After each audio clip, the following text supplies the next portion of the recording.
তিনটা আমল আপনি আমারে শতভাগ বুঝায় দেন, আর আমি আল্লাহ থেকে হকের বিজয় বাতিলের পরাজয় এটা বুঝে নেন। তিনটি আমল হলো আকিমিস সালাতা লিদুলুকিশ শামসি ইলা গাসাকিল লাইলি ওয়া কুরআনাল ফাজর ইন্না কুরআনাল ফাজরি কানা মাশহুদা। সহজ কথা হলো, ব্যাখ্যা ছাড়ার জন্য বলতেছি অল্প কথায়। অর্থ হলো ফজর সহ 5 ওয়াক্ত নামাজ। কি সহ?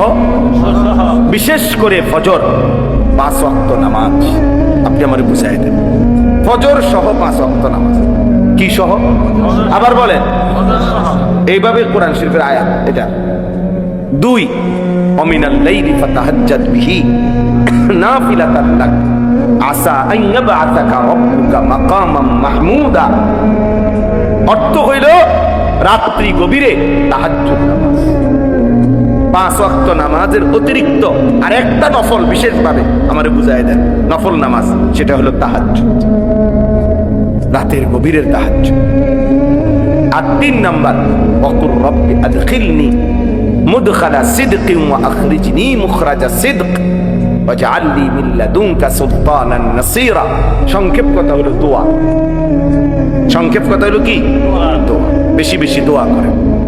5 ওয়াক্ত নামাজ ফজর সহ আদায় করেন, রাত্রি গভীরে তাহাজ্জুদ পড়েন, বেশি থেকে বেশি কি করেন?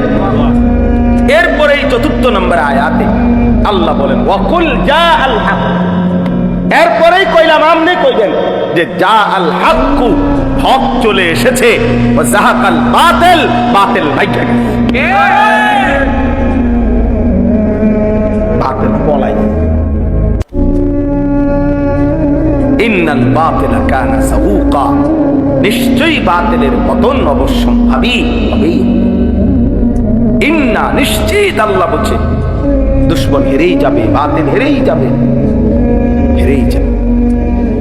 এজন্য দোস্ত আমার, বন্ধু আমার, ছেলেরা আমার, আমি অনুরোধ করছি বাবা, পৃথিবীর এই পরিস্থিতিতে যদি সামান্যতম বিবেক থাকে ভাইয়া, কমপক্ষে তোমরা ছেলেদেরকে বলি বাবা, যদি ন্যূনতম বিবেক থাকে তাহলে আল্লাহকে মানো। এটা নূহ নবীর ঘটনা না, এটা মুসা নবীর ঘটনা না, বরং এই মুহূর্তের রানিং পৃথিবীতে এই মুহূর্তের জলজ্জান্ত ঘটনা যে মুসলমানের উপরে এইভাবে জুলুম হচ্ছে। আমার ভাই, আমার মা, আমার বোন এভাবে আহাজারি করতেছে। একটি অঞ্চলের সমস্ত মুসলমান তাদের বসত বিটার শেষ চিহ্নটাও মিশাই দিছে। এমন যে জাতির, সেই জাতির আরেক অংশ দিন রাত মোবাইল টিপতেছে, নাচ গান দেখতেছে, এটা মানায় না। প্রিয় ভাই, এটা মানায় না। তোমার মায়ের কান্না দেখে তুমি নারী দেখবা, ছবি দেখবা, এটা ইনসাফ না।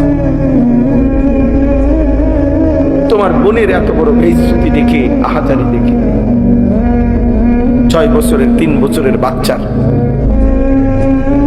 4 ঘন্টা 9 ঘন্টা লাইন করে একটা ছোট মাসুম বাচ্চা একটু স্যালাইনও না, একটু পানিও না পাচ্ছে না।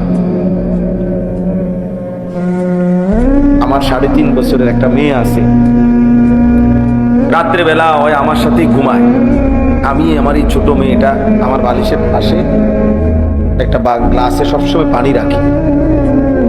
আমি সব সময় দেখি আমার এই বাচ্চা মেয়েটা হঠাৎ হঠাৎ ঘুমের থেকে উঠা তো পানি খায়, পানি তৃষ্ণা লাগে মনে হয়, আবার ঘুমায়। তো ফিলিস্তিনের 3.5 বছরের এমন বাচ্চা, তো 1 ফোঁটা পানি না। আমি রাতের 3:30 বাজে গেলেও আমার মেয়েটা সজাগ থাকে আমার জন্য, কসম আল্লাহ। 3টা 2টা বাজে তো আমি আসলে আমার বুকে জড়াইয়া ঘুমায়। তো ফিলিস্তিনের 3 বছরের বাচ্চা মেয়ে, বাচ্চা ছেলে, তার বাবা কোথায়? তার মা।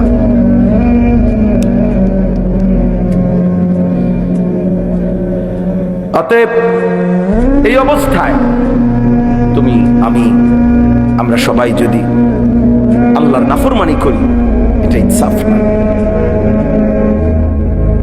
ফিলিস্তিন ৭৭ বছর ধরে নির্যাতিত, কাশ্মীর ৭৮ বছর ১৯৪৭ থেকে নির্যাতিত, রোহিঙ্গা মুসলমান ৬১ বছর ধরে নির্যাতিত ১৯৬৪ ইংরেজি থেকে।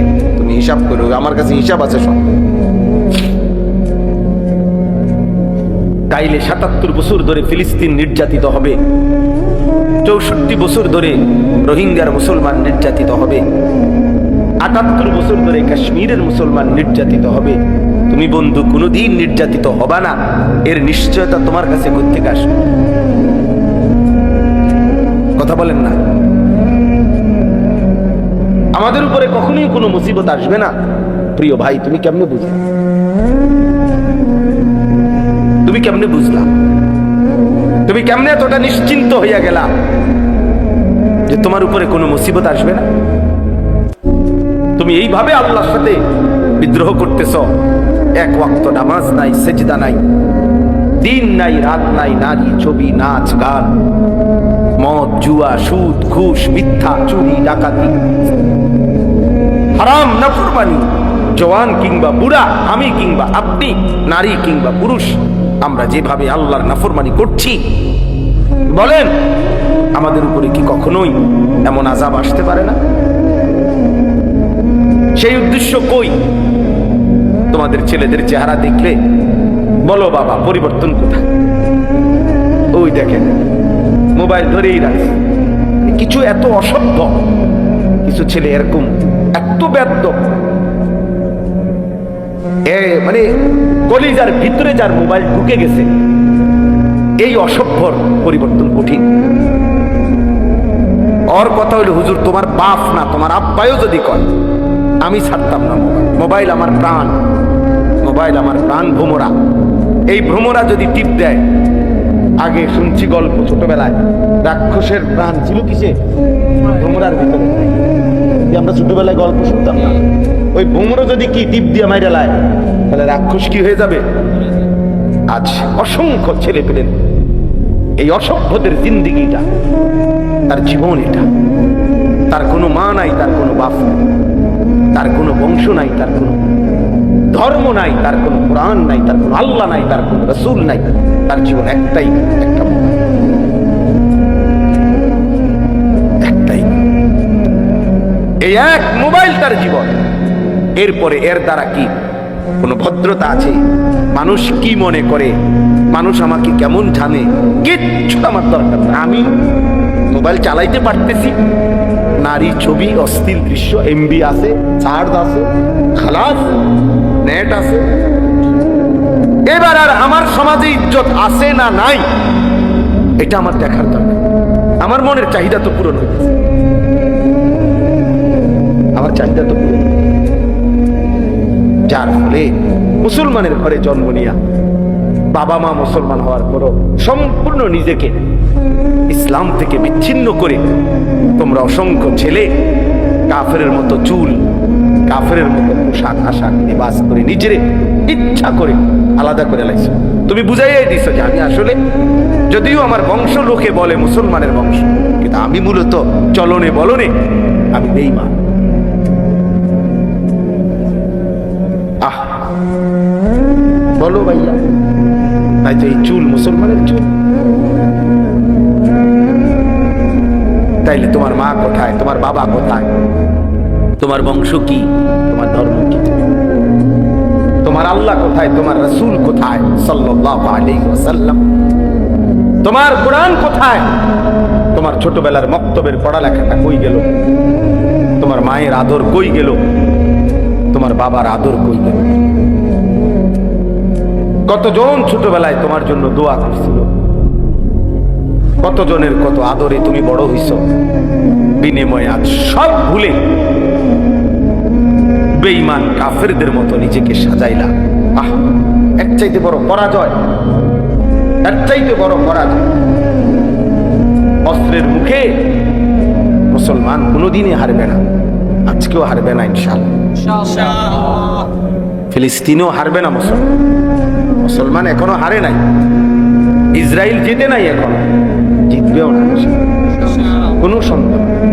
মুজাহিদিন মাটির নিচে বাংকারে সব আছে, মুজাহিদিন আছে, তারা শহীদ হয় নাই এখন। একদিন ঠিকই ফিলিস্তিনের জমিনে একদিন শুনবেন ইনশাআল্লাহ ইসরায়েলের কুত্তারা হেরে গেছে। এটা আল্লাহর ওয়াদা, এটা আল্লাহর ওয়াদা। আমার আল্লাহ যদি সত্য হয় ইসরায়েলের পতন হবে, এটাই সত্য। আর আমার আল্লাহ সত্য, আমার কোরআন সত্য, আমার রাসূলের ভবিষ্যৎবাণী সত্য। এই ইহুদি কুত্তারা এই পর্যন্ত চূড়ান্ত কখনোই জিতে নাই। এরা মদিনায় ছিল, বনু নজির হেরে গেছে। এরা বনু কাইনুকা ইহুদি গোত্র মদিনায় ছিল, হেরে গেছে। এরা বনু কুরাইজা মদিনায় ছিল, হেরে গেছে। এরা খায়বারে আশ্রয় নিছিল, সেখানেও হেরে গেছে। হযরত ওমরের জামানায় পুরা আরব সীমানা থেকে আখরিজুল ইয়াহুদা মিন জাজিরাতিল আরব, আরব সীমানা থেকে ওমর রাদিয়াল্লাহু তাআলা আনহু বের করে দিয়েছে, ওদেরকে বের করে দিয়েছে। ওরা কোথাও কোন জায়গায় পৃথিবীর কোথাও এই ইহুদি কুত্তারা চূড়ান্ত ভাবে বিজয়ী হিসাবে কখনোই কোথাও এই পর্যন্ত দাঁড়াইতে পারে নাই। এবারও পারবে ইনশাআল্লাহ। এবারও বাকি কথা হইল প্রত্যেকের পতন সমান না, এটা একটা সহজ হিসাব মনে রাখবেন। নূহ আলাইহিস সালামের কওম আল্লাহ তাআলা যতদিন পরে ধ্বংস করছে, লূত আলাইহিস সালামের কওম এতদিন পরে ধ্বংস করছে। ফেরাউনের পতন হইছে যত বছরে, নমরুদের পতন এত বছরে হইছে না। কথা বুঝছেন? হিসাবটা বুঝছেন? প্রত্যেক জালেমের, প্রত্যেক পাপীর, প্রত্যেক নাফরমান বেঈমানের পতন একই সময় না। যে যেই নাফরমানি করবে 10 বছরের মাথায় সেই পতন হবে না, এটা না। কার জন্য পতন কোন দিন সেটা একমাত্র আল্লাহর ফয়সালা। কেউ 70 বছর, কেউ 700 বছর পরে হোক, যেহেতু 950 বছর পরেও জালেমের বেঈমানের পতন হইছে নূহ নবীর কওমের, তাইলে ফিলিস্তিনের উপরে জুলুম করতেছে ইসরায়েলের বেঈমানরা আজকে 77 বছর, 1948 সাল থেকে আজকে 77 বছর, এখনো 950 বছর হয় নাই। তো 950 বছর নূহ নবীর কওম জালেমরা জমিনে অহংকার করছে, আস্ফালন করেছে। 950 বছর নূহ নবী জুলুমের শিকার হয়েছে, নূহ আলাইহিস সালাম। কিন্তু এরপরও একদিন ঈমানের বিজয় হয়েছে, একদিন ঠিকই বেঈমান হেরে গেছে। এজন্য বন্ধু, সম্মুখ যুদ্ধে, মুখোমুখি যুদ্ধে, ওই ছেলে, এই ছেলে তুমি কি করো বাবা? এনে বসে বসে এই ডোরা কাটা শার্টওয়ালা ছেলে, বাবা তুমি কি করো বাবা? আস্তাগফিরুল্লাহ, আস্তাগফিরুল্লাহ। তার পুরা মনোযোগ হয় মোবাইলের দিকে, নয়তো তার ব্যক্তিগত কোনো ফিকির। আস্তাগফিরুল্লাহ। তোমার কাজ থাকলে চলে যাও বাবা।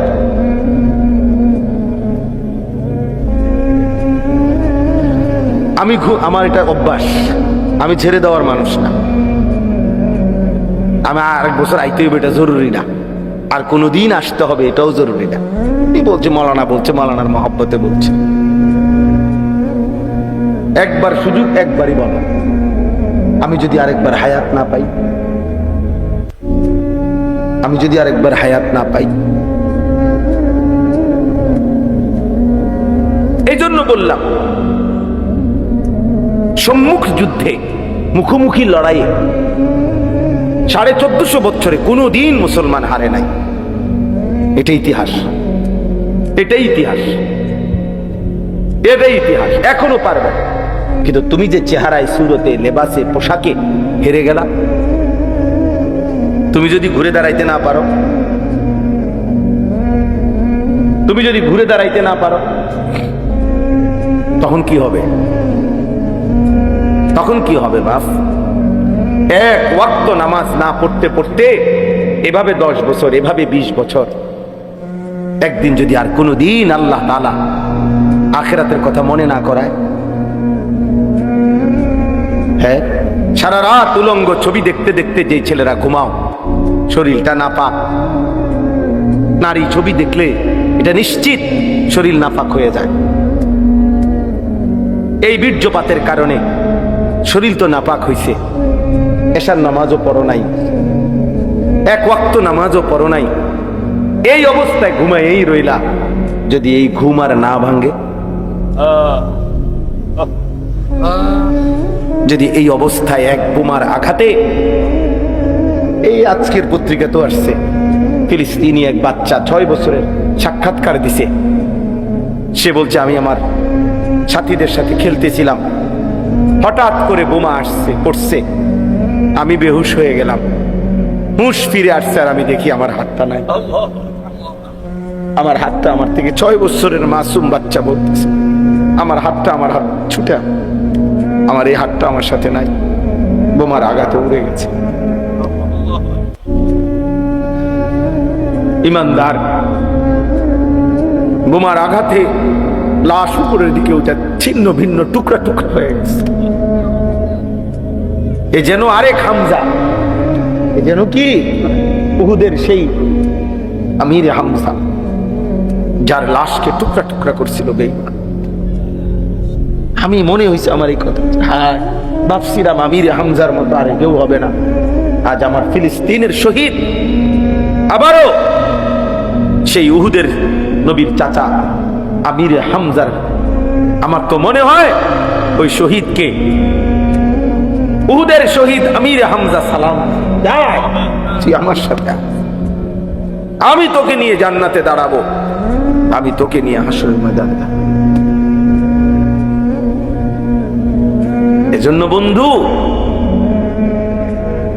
আমরা অনুরোধ করি তোমাদেরকে, বাবারা আপনাদেরকে অনুরোধ করি, আপনারা আপনাদের ছেলেদেরকে কিভাবে নামাজি বানাবেন ফিকির করেন, আপনারা আপনাদের মেয়েদেরকে কিভাবে পর্দানশীল বানাবেন ফিকির করেন, আপনাদের স্ত্রীকে কিভাবে নামাজি বানাবেন ফিকির করেন।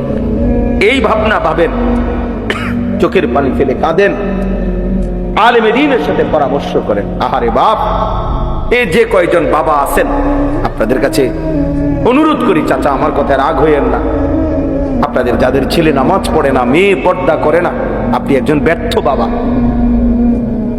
আপনি এই খাট পালন সোফা ফার্নিচার দেখাইয়া মুসলমানের কোনো সফলতা নাই। একজন মুসলমান শুধু তার 60 বছর পরে এই বাড়ি দেখাইলো, বিল্ডিং দেখাইলো, 10 শতক জমি দেখাইলো, সোফা ফার্নিচার দেখাইলো, এর মধ্যে মুসলমানের জন্য কমপক্ষে যাররা পরিমাণ কোনো কি নাই, কৃতিত্ব